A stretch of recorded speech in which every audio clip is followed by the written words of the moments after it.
ನಾಯಕನಹಟ್ಟಿ ಪಟ್ಟಣ ಪಂಚಾಯಿತಿ ತಂದಿದ್ದು ಹಣ ಮಂಜೂರಾತಿ ಮಾಡಿಸಿದ್ದು ನಾನೇ. ಪಟ್ಟಣ ಪಂಚಾಯಿತಿ ಸದಸ್ಯರ ಗೆಲುವಿಗೆ ಮೂಲ ಕಾರಣ ನಾನೇ ಎಂದು ಮೊಳಕಾಲ್ಮೂರು ವಿಧಾನಸಭಾ ಕ್ಷೇತ್ರದ ಮಾಜಿ ಶಾಸಕ ನೆರಲಗುಂಟೆ ಎಸ್. ತಿಪ್ಪೇಸ್ವಾಮಿ ಸ್ಫೋಟಕ ಹೇಳಿಕೆ ನೀಡಿದರು.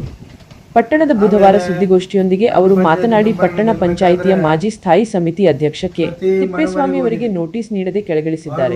ನಾಯಕನಹಟ್ಟಿ ಹೋಬಳಿಯ ಕಾಂಗ್ರೆಸ್ ನಾಯಕರುಗಳು ಇದ್ದಂತವರು ಸರಿಯಿಲ್ಲ. ನಾಯಕ ಸಮುದಾಯಕ್ಕೆ ಅವಮಾನ ಮಾಡಿದ್ದಾರೆ.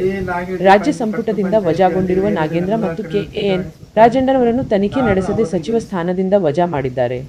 ಇದು ನಾಯಕ ಮತ್ತು ಮಾದಿಗ ಸಮುದಾಯಕ್ಕೆ ಅವಮಾನ ಮಾಡಿದ್ದಾರೆ. ನಾಯಕ ಸಮುದಾಯ ಮತಬೇಕು, ನಮ್ಮವರು ಅಧಿಕಾರದಲ್ಲಿ ಇರುವುದು ಬೇಡ ಎಂದು ಖಡವಾಗಿ ಮಾತನಾಡಿದರು. ನಾಯಕನ ಸಮುದಾಯದವರನ್ನು ವೋಟ್ ಬ್ಯಾಂಕ್ನಲ್ಲಿಯೇ ರಾಜಕಾರಣಕ್ಕೆ ಬೆಳೆಸಿಕೊಂಡಿದ್ದಾರೆ ಎಂದು ಆರೋಪ ಮಾಡಿದರು. ಕಾಂಗ್ರೆಸ್ ಸರ್ಕಾರ ಅಧಿಕಾರಕ್ಕೆ ಬಂದು ಪಂಚ ಗ್ಯಾರಂಟಿವಾದ ಕಾಂಗ್ರೆಸ್ ಸರ್ಕಾರ ದಿವಾಳಿಯಾಗಿದೆ. ಮುಂದಿನ ದಿನಗಳಲ್ಲಿ ಕಾಂಗ್ರೆಸ್ ಸರ್ಕಾರ ಪತನವಾಗುವುದು ಗ್ಯಾರಂಟಿ ಎಂದು ಭವಿಷ್ಯ ನುಡಿದರು. ಈ ಸಂದರ್ಭದಲ್ಲಿ ಉಪಸ್ಥಿತರಾದ ವಕೀಲ ಬೋರಯ್ಯ, ದೊರೆಸ್ವಾಮಿ, ಡಿ. ಬೋರಯ್ಯ ಹಾಗೂ ಇನ್ನೂ ಇತರರು ಇದ್ದರು. ಸ್ಥಾಯಿ ಸಮಿತಿ ಅಧ್ಯಕ್ಷ ನಾಯಕರು ಮಾಡಿದ ಮೇಲೆ ನೀನು ಅವ್ರು ತೆಗಿಬೇಕಾದ್ರೆ ಅವ್ರಿಗೆ ನೋಟಿಸ್ ಕೊಡಬೇಕು. ನೋಟಿಸು ಕೊಟ್ಟಿಲ್ಲ. ಏನಪ್ಪ ನೀನು ಅವಧಿ ಮುಗೀತು, ರಾಜೀನಾಮೆ ಕೊಡಂತ ಕೇಳಿಲ್ಲ, ಏನೂ ಇಲ್ಲ. ಇದಕ್ಕಿದ್ದಾಗೇನೆ ಅವನ್ನ ತೆಗೆದುಬಿಟ್ಟು ಬೇರೆಯವ್ರನ್ನ ಆಯ್ಕೆ ಮಾಡಿದ್ರು. ಯಾರನ್ನ? ಬೇರೆಯವ್ರನ್ನ ಆಯ್ಕೆ ಅವರು ನಮ್ಮ ಸ್ನೇಹಿತ, ನಾನು ಗೆಲ್ಲಿಸ್ತೇನೆ ಅವನನ್ನು ಆಯ್ಕೆ ಮಾಡಿದರೆ ಇದು ಕಾನೂನು ವಿರುದ್ಧವಾಗಿರ್ತಕ್ಕಂಥ ಕೆಲಸವನ್ನು ಇವರೆಲ್ಲ ಮಾಡಿದ್ರು.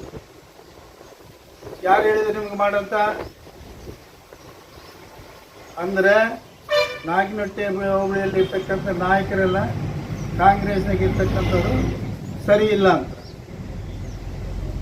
ನೀವೇ ನಾಯಕನಹಟ್ಟಿ ಹೋಬಳಿಯಲ್ಲಿ ಇರ್ತಕ್ಕಂಥವ್ರಿಗೆಲ್ಲನೂ ಅವಮಾನ ಮಾಡ್ದಂಗೆ ಆಯ್ತು. ನಾಯಕರಿಗೆಲ್ಲ ನೀವು ಯಾರು ಮಾಡಿದ್ದು? ಕಾಂಗ್ರೆಸ್ನವ್ರು ಮಾಡ್ದಂಗೆ ಆಯಿತು, ಅವಮಾನ ಮಾಡ್ದಂಗೆ ಆಯಿತು ನಾಯಕರಿಗೆಲ್ಲ. ಮತ್ತು ರಾಜ್ಯದಲ್ಲಿ ರಾಜಣ್ಣ ಮಂತ್ರಿ ಆಗಿದ್ದ, ಆತನ್ನ ಇದ್ದಕ್ಕಿದ್ದಂಗೆ ರಾಜ್ಯಪಾಲರಿಗೆ ಹೇಳಿ ವಜಾ ಮಾಡಿಸ್ಬಿಟ್ರು. ಆಮೇಲೆ ನಾಗೇಂದ್ರನ, ಅಂದರೆ ಕಾಂಗ್ರೆಸ್ನವರಿಗೆ ಓಟ್ ಹಾಕಕ್ಕೆ ಮಾತ್ರ ನಾಯಕರು ಬೇಕು. ಮತ್ತೆ ಅಧಿಕಾರ ಯಾವುದನ್ನು ಕೊಟ್ಟಾಗ ಅವ್ರು ಭಾಳ ದಿವಸ ಅಧಿಕಾರದಲ್ಲಿ ಇರೋಕ್ಕೆ ಬಿಡೋದಿಲ್ಲ ಇವರು. ಅಂಥ ಪ್ರವೃತ್ತಿ ಕಾಂಗ್ರೆಸ್ನವ್ರದ್ದು. ಇದೆಲ್ಲ